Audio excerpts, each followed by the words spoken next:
আমাদের অনন্য স্টোরি সকল প্রকার পার্ট গল্প দেখতে আমাদের চ্যানেলটি সাবস্ক্রাইব করে পাশে থাকা বেল আইকনটিতে ক্লিক করে অল নোটিফিকেশন অন করে দিন। আল্লাহ, তুমি এত সুন্দর গান পারো। আহানের কথার কোনো উত্তর না দিয়ে চলে আসে রিয়ার রুম থেকে। চারু এইভাবে চলে যাওয়ায় আহানও ওর পেছনে পেছনে চলে যায়। উফ, কেন যে বলতে গেলাম গান গাইতে, ভেবেছিলাম ও গান না গাইতে পারলে ওকে ইনসাল্ট করব, বাট কিছুই হলো না তেমন। আহান চারুর রুমে এসে দেখে চারু ওর বিছানায় বসে কান্না করছে।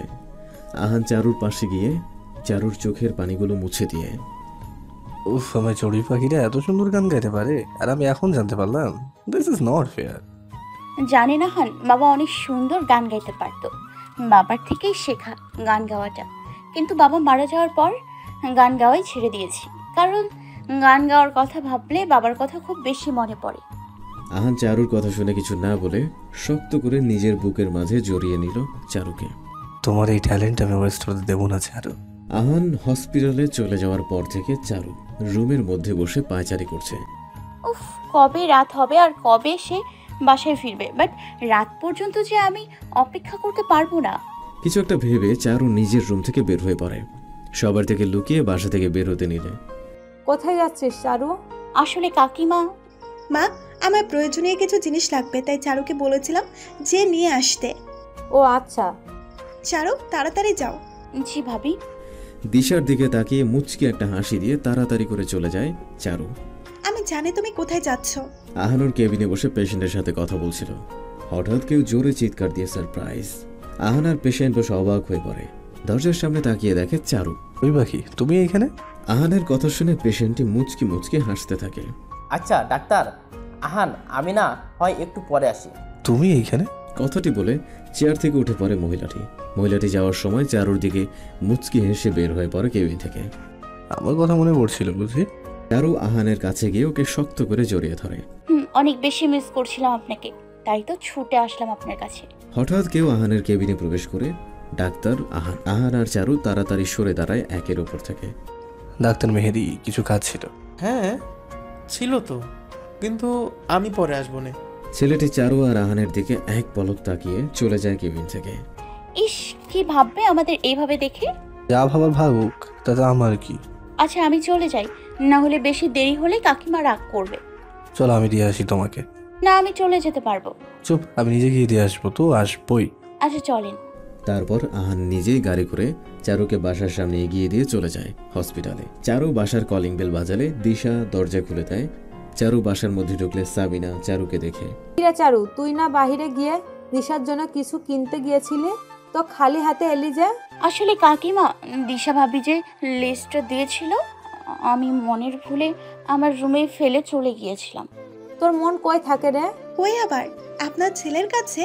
কিছু বললে দিশা? মা, বলছিলাম অনেক তো বেলা হয়ে গেল, সবার খিদে পেয়েছে, তাই তাড়াতাড়ি করে খাবারটা বেড়ে নেই। এই চারু, তুমি এইখানে দাঁড়িয়ে দাঁড়িয়ে কি করছো? চলো আমাকে হেল্প করবে। চারুর হাতটা টেনে তাড়াতাড়ি করে সেখান থেকে নিয়ে গেল দিশা রান্নাঘরে নিয়ে যায়। থ্যাংক ইউ ভাবি আমাকে বাঁচানোর জন্য। এখন কথা বাদ দিয়ে তাড়াতাড়ি চলো, না হলে আমাদের শাশুড়ি মা সাবিনা খান থেকে এক লাফ দিয়ে রিনা খান হয়ে যাবে। চলো। ডাইনিং টেবিলে চারু আর দিশা সবাইকে খাবার বেড়ে দিলে চারু চেয়ার টেনে ডাইনিং টেবিলে বসতে নিলে। হে ইউ, কাজের মেয়ে রহিমা, তুমি কি আমাদের সাথে বসে খাবার স্বপ্ন দেখছো নাকি? মিসেস সাবিনা আর মায়া রিয়ার বলা কথাগুলো শুনে মুচকি মুচকি হেসে ওঠে। তাতে বেশ অপমানিত বোধ করে চারু। এটা কোন ধরনের বেয়াদবি রিয়া? চারু আমাদের পরিবারের একজন সদস্য, তাই তুমি ওর সাথে এমনভাবে কথা বলতে পারো না। আপু, দিশার বিয়ে কত বছর হলো? কি দিশা, এখনো বাচ্চা নিচ্ছ না যে? কোনো সমস্যা আছে নাকি? বেচারা আবির বিয়ের এত বছর পরও বাবা ডাক শুনতে পারলো না। মায়ার বলা কথাগুলো দিশার বুকে তীরের মতো গিয়ে লাগে, আর সে সইতে না পেরে ডাইনিং টেবিল থেকে উঠে গিয়ে সোজা চলে যায় নিজের রুমে। চারু এবং দিশার পেছনে পেছনে চলে যায় ওর সাথেই। আমার মনে হয় তুই একটু বেশি বলে ফেলছিস মায়া। আরে আপু, বউদের এইভাবে মাঝে মাঝে কথা শুনিয়ে ওদের মনে করিয়ে দেওয়া দরকার। ওরা ঘরের বউ, শাশুড়ি নয়। এইভাবে কথা শুনিয়ে রাখলেই দ্বিতীয়বার কিছু বলার আগে ভেবে নিবে। তোমাকে তো আগেই বুঝিয়েছি, বউদের এইভাবে টাইট দিয়ে রাখতে হয়, না হলে ওরা আমাদের মাথার উপর উঠে বসে নাচতে শুরু করবে। হ্যাঁ খালামণি, মা একদম ঠিক কথা বলেছে। রিয়া আর মায়ার বলা কথা শুনে চুপ করে রয় মিসেস সাবিনা। চারু দিশার রুমে গিয়ে দেখে দিশা ওর কানে হেডফোন লাগিয়ে গান শুনছে। চারু দিশার দিকে অবাক হয়ে তাকালে। দিশা ওর কানের হেডফোনটা খুলে। কি হলো, এভাবে অবাক চোখে তাকিয়ে আছো কেন আমার দিকে? তুমি যেইভাবে ওইখান থেকে আসলা, আমি তো ভেবেছিলাম। কি ভেবেছিলে আমি মায়া খালার কথা শুনে রুমে বসে কান্না করব? চারু দিশার বলা কথা শুনে মাথা নেড়ে হ্যাঁ সূচক উত্তর দেয়। আমাদের সমাজটাই এমন, শাহরুখেও মা হতে না পারলে মায়া খালার মতো কিছু কিছু মানুষরা কেন বাচ্চা হলো না, আর এই ছেলেটা এখনো বাবা ডাক শুনতে পারলো না। এই ধরনের কথা শুনে অনেক আনন্দ পায়, কিন্তু একটাবার মেয়েটার মনের কষ্ট বোঝার চেষ্টা করে না, উল্টো তাদের কষ্টটাকে আরো বাড়িয়ে দেওয়ার সুযোগে থাকে। তাই আমাদের উচিত এইসব মানুষের কথায় কোনো ইম্পর্টেন্ট না দেওয়া। ভাবি ঠিক বলেছ। আর আমার বিশ্বাস আল্লাহ খুব জলদি আবার আপুটার কোলে ছোট্ট একটা বেবি পাঠাবে। আমি সেই দিনের অপেক্ষায় আছি চারু। চারু দিশার কথা শুনে ওকে শক্ত করে জড়িয়ে ধরে। আহানের বাসায় ফিরে আসতে অনেক লেট হয়ে যায়। বাসার কলিং বেল বাজালে চারু এসে দরজাটা খুলে দেয়। চারু আহানকে দেখে ওকে শক্ত করে জড়িয়ে ধরলে। এই করছোটা কি? কেউ দেখে নিলে তো প্রবলেম হবে। কে দেখবে? সবাই ঘুমিয়ে গিয়েছে। কাকিমা একটু ব্যথা ছিল, তাই সেও ঘুমিয়ে পড়েছে। আমি আসলে আমাকে খাবার বেড়ে দিতে বলেছে। ও, তাহলে তো কোনো প্রবলেম নেই। বলে আহান চারুকে শক্ত করে জড়িয়ে ধরলে। চারু নিজেই আহানকে ছেড়ে। অনেক লেট হয়ে গেছে, চলুন খেতে চলুন, আমার অনেক খিদে পেয়েছে। তুমি খাওনি? খাইনি, এইবার চলুন। তারপর চারু আহান দুজনেই একসাথে বসে ডিনার করে নেয়। ছাদে দোলনায় বসে। আহান, আমার মনে হয় না কাকিমা আমাকে কখনোই মেনে নেবে। তাই নাকি? বাট আমার তো মনে হয় একদিন মা নিজেই তোমাকে ঘরের বউ বানানোর জন্য পাগল হয়ে উঠবে। কথাটি বলে আহান হু হু করে হেসে ওঠে। চারু কিছু না বললে আহান চারুর দিকে তাকিয়ে থেকে চারু গভীর ঘুমে। আল্লাহ, এই মেয়ে এমন কেন? এক সেকেন্ডের মধ্যে ঘুমিয়ে যেতে পারে।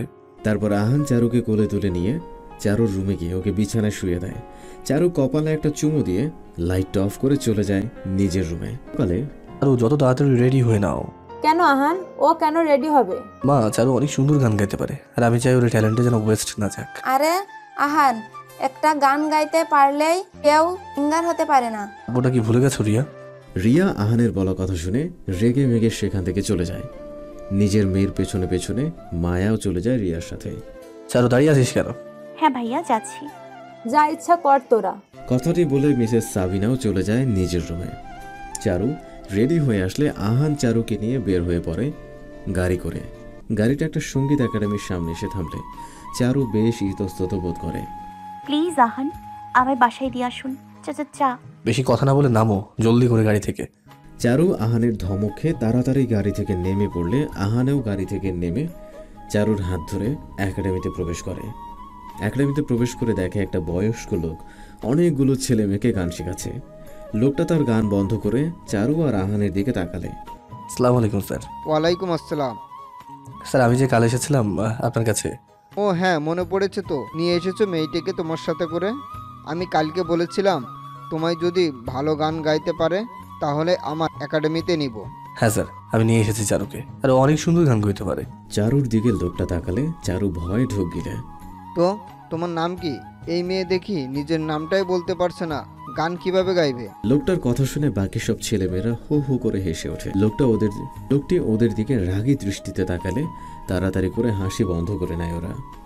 আহান চারুকে এক সাইডে নিয়ে গিয়ে, উফ চারু, তুমি আর নার্ভাস কেন হচ্ছ?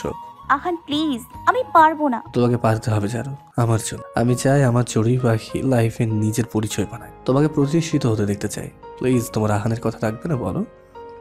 রাখবো। তাহলে চলো সুন্দর করে একটা গান গিয়ে সবার হাসিটা বন্ধ করে দাও। তারপর আহান চারুকে লোকটির সামনে নিয়ে যায়। স্যার, ও এখন পারবে গান গাইতে। পারলে তো ভালো। এই মেয়ে তাড়াতাড়ি গাও, আমার এত সময় নেই তোমার জন্য বসে থাকা। চারু তার ধমক শুনে বেশ ভয় পেয়ে যায়। নিজের চোখ বন্ধ করে একটা দীর্ঘশ্বাস ফেলে গান গাইতে শুরু করে। আমারও পরানো যাহা যায়, তুমি তাই, তুমি তাই গো। আমারও পরানো যাহা যায়, তোমা ছাড়া আর জগতে মোর কেহ না।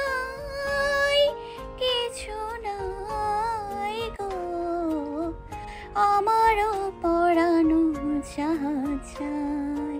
হঠাৎ সকলের তালি বাজানোর শব্দ চারু কানে আসলে চারু ওর চোখ খুলে দেখে সবাই ওর দিকে তাকিয়ে জোরে জোরে তালি বাজাচ্ছে। মাশাল্লাহ, অনেক সুন্দর গেয়েছো মা। তার মানে ও সিলেক্টেড? আপনি ওকে গান শেখাবেন? ওকে গান শেখাতে পারা তো আমার ভাগ্যের বিষয়। লোকটির কথা শুনে আহান সাথে সাথে চারুকে সবার সামনে জড়িয়ে ধরে। দেখেছো চারু, বলেছিলাম না তোমার গান শুনে আমার মতো সবাই মুগ্ধ হয়ে যাবে। কিন্তু আহান, সবাই দেখছে, ছাড়ুন আমায়। চারুর বলা কথা শুনে হুশ আসে আহানের। তাড়াতাড়ি করে ওরা ছেড়ে দেয় চারুকে। সরি। তো আগামী সপ্তাহ থেকে আসতে পারো তোমরা। Thanks sir. লোকটি আহানের খুশি দেখে মুচকি একটা হাসি দেয়। একাডেমি থেকে বের হয়ে আহান চারুকে বাসায় পৌঁছে দিয়ে সোজা চলে যায় হসপিটালে। বাসায় এসে চারু একাডেমিতে ঘটে যাওয়া সব কিছু খুলে বললে দিশা বেশ খুশি হয় চারুর কথা শুনে। কিন্তু মায়া, সাবিনা আর রিয়া চারুর কথা শুনে খুশি না হয়ে বরং রেগে মেগে চলে যায় যে যার রুমে। সন্ধ্যাবেলা আহান চারুকে কয়েকবার ফোন দেয়, কিন্তু ফোন রিসিভ না হলে আহান বাধ্য হয়ে ল্যান্ডলাইনে ফোন দেয়। মিসেস সাবিনা ফোনটা রিসিভ করলে ফোনে মায়ের কণ্ঠ শুনতে পেলে। হ্যালো মা, আজ আমি বাসায় আসতে পারবো না, জরুরি একটু কাজ আছে হসপিটালে। সে কি সারা রাত তুই হসপিটালে থাকবি আহান? মিসেস সাবিনার বলা কথা শুনে চারু নিজের কাজ রেখে তার দিকে কৌতূহল দৃষ্টিতে তাকায়। হ্যাঁ মা, আজ আসতে পারবো না বাসায়। আচ্ছা। কথাটি বলে ফোনটা রেখে দেয় মিসেস সাবিনা। ইস, আমার ছেলেটা সারা রাত হসপিটালে থাকলে খাবে কি রাতে? কাকিমা, আমি গিয়ে তাকে খাবার দিয়ে আসি। এই তুমি কেন যাবে? খালামণি, আমি গিয়ে আহানকে খাবার দিয়ে আসি। আচ্ছা রিয়া, তুই গিয়ে দিয়ে আয়। আচ্ছা খালামণি, আমি তাহলে রেডি হয়ে আসি। কথাটি বলে সাথে সাথে নিজের রুমে চলে যায় রিয়া রেডি হতে। চারু রিয়ার রুমে ঢুকে। রিয়া, তোমার কষ্ট করে যাওয়ার কি দরকার? আমি গিয়েই দিয়ে আসি। ইউ মিডল ক্লাস মেয়ে, তোমাকে কে বলেছে আমাকে জ্ঞান দিতে?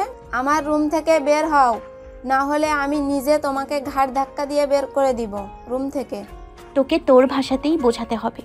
চারু রিয়ার চুল টেনে ধরলে। এই মেয়ে, কি করছো? আমার চুল ছাড়ো বলছি, না হলে কিন্তু আমি চিৎকার করে দিব। চারু রিয়ার কথা শুনে এক হাত দিয়ে রিয়ার মুখ চেপে ধরে। আরো চেঁচামেচি কর। রিয়া বেশ চেষ্টা করে নিজেকে ছাড়ানোর, কিন্তু কোনোভাবেই পেরে ওঠে না চারুর সাথে। চারু তাড়াতাড়ি করে রিয়াকে ওয়াশরুমের ভেতরে ধাক্কা দিয়ে দরজাটা লাগিয়ে দেয়। দরজা খোলো চারু। রিয়া, ডায়রিয়া, ম্যালেরিয়া, তুই এইখানে বসে থাক, এইটাই তোর পারফেক্ট জায়গা। আর যত পারিস চেঁচামেচি কর। এই বাসার সব রুম সাউন্ড প্রুফ, তাই তোর চেঁচামেচি বাইরে কারোর কান পর্যন্ত পৌঁছবে না। তারপর চারু রিয়ার রুম থেকে বের হয়ে দরজাটা বাইরে থেকে লক করে চলে যায় নিচে। কাকিমা, রিয়াপু যেতে পারবে না, তার নাকি শরীর ভালো না। তোকে কে বললো? একটু আগেই তো ভালো ছিল। আমি তার রুমে গিয়েছিলাম তাকে ডাক দিতে, তখন সে বলল হঠাৎ তার নাকি পেট ব্যথা করছে, তাই আমাকেই যেতে বলেছে আহান ভাইয়ের কাছে খাবার দিয়ে আসতে। আচ্ছা, তাহলে তুই যা, আহানকে খাবারটা দিয়ে আয়। সাবিনার বলা কথা শুনে চারু তো মহা খুশি। জি কাকিমা, এক্ষুনি যাচ্ছি। চারু টিফিন বক্সটা হাতে নিয়ে চলে যেতে নিলে। দাঁড়াও চারু, আমি ড্রাইভার আঙ্কেলকে কল দিচ্ছি, সে গ্যারেজ থেকে গাড়ি বের করে তোমায় দিয়ে আসবে। গাড়ি দিয়ে যাওয়ার কি দরকার? ওই কি কোনো দেশের প্রধানমন্ত্রী নাকি যে রিক্সায় করে গেলে ওর মান সম্মান যাবে? কিন্তু মা। থাক দিশা ভাবি, আমি রিক্সা করেই যেতে পারবো। মিসেস সাবিনা তার ব্যাগ থেকে টাকা বের করে। নে ধর, আর তাড়াতাড়ি করে যা। চারু মিসেস সাবিনার হাত থেকে টাকা নিয়ে চলে গেল। উফ, এই মেয়েটা বেশি বাড়াবাড়ি করে। আচ্ছা আপু, আমি রিয়াকে গিয়ে দেখে আসি ওর রুমে। দাঁড়া মায়া, আমিও যাচ্ছি তোর সাথে। চলো। মায়ার সাথে সাথে মিসেস সাবিনাও চলে যায় রিয়ার রুমে। আমি ভাইয়াকে একবার কল দিয়ে বলে দেই চারু আসতে তার কাছে। দিশা বেশ কয়েকবার ফোন দেয় আহানের নাম্বারে, কিন্তু আহান কাজে ব্যস্ত থাকায় ফোন রিসিভ করতে পারে না দিশার। মায়া আর মিসেস সাবিনা রিয়ার রুমে আসলে। কি ব্যাপার, দরজা বাইরে থেকে নক করা কেন? এটাই তো কথা। মায়া তাড়াতাড়ি করে রিয়ার রুমের দরজাটা খুলে দেয়। মায়া আর মিসেস সাবিনা রিয়ার রুমে ঢুকে রুমের প্রতিটি কোণায় রিয়াকে খুঁজতে থাকে। ওই তোর মেয়ে কোথায় হাওয়া হয়ে গেল? হঠাৎ মায়ার ওয়াশরুমের দিকে চোখ পড়লে মায়া তাড়াতাড়ি করে গিয়ে ওয়াশরুমের দরজাটা খুলে দেয়। দরজা খুলে দেখে রিয়া বাথটাবে বসে কান্না করছে। রিয়া, তুই ওয়াশরুমে? মায়ার কণ্ঠ শুনে রিয়া দরজার দিকে তাকিয়ে দেখে দরজার সামনে মায়া আর মিসেস সাবিনা দাঁড়িয়ে আছে। রিয়া কান্না করতে করতে ওয়াশরুম থেকে বের হয়, ওর মাকে জড়িয়ে ধরে কান্না করতে থাকে। রিয়া, তোকে ওয়াশরুমে আটকে রেখেছিল কে? কে আবার? চারু? তারপর রিয়া সব ঘটনা খুলে বললে। চারুর এত পাখা গজিয়ে গেছে যে ও তোর চুল টেনে ধরেছে। আহান বেশি লাই দিতে দিতে ওকে মাথায় উঠিয়ে ফেলেছে। ওর একবার চারুর এত পাখা গজিয়ে গেছে যে ওর চুল আহান বেশি লাই দিতে দিতে ওকে মাথায় তুলে ফেলেছে একবারে। জি ওকে ঘাড় ধাক্কা দিয়ে বের যদি না করি আমার নামও হাবিনা খান না। দিশা দিশা জি মা। এখনই ফোন করে চারুকে বাসায় আসতে বলো। কেন, কি হয়েছে? বেশি কথা না বলে ফোন দাও। দিশা তাড়াতাড়ি করে চারুকে ফোন দিলে ফোনটা সাইলেন্ট মোডে থাকায় ফোনটা রিসিভ করতে পারে না চারু। রাস্তায় উফ, কতক্ষণ ধরে রিক্সা খুঁজে যাচ্ছি কিন্তু কোনো রিক্সা খালিই পাচ্ছি না। হঠাৎ চারু অনুভব করলো ওর পেছনে একটা ছেলে বেশ সময় ধরে ওকে ফলো করছে। চারু নিজেকে বাঁচানোর জন্য খুব জলদি হাঁটতে শুরু করে। ছেলেটিও নিজের পায়ের স্পিড বাড়িয়ে চারুর পেছনে পেছনে হাঁটা শুরু করে। চারু হঠাৎ থেমে গিয়ে পেছনে ঘুরে তাকিয়ে চোর চোর বলে চিৎকার শুরু করে দেয়। চারুর চিৎকার শুনে আশেপাশের মানুষ তাকালে ছেলেটি ভয় পেয়ে পালিয়ে যায় সেখান থেকে। উফ, বাঁচা গেল, না হলে আজ আমার সর্বনাশ হয়ে যেত। তারপর চারু আবার হাঁটতে শুরু করলে একটা ব্ল্যাক কালারের গাড়ি চারুর সামনে এসে থেমে যায়। এই কাল্লা গাড়ি আমার সামনে এসে থামলো কেন? গাড়িটির গ্লাস নামিয়ে কে?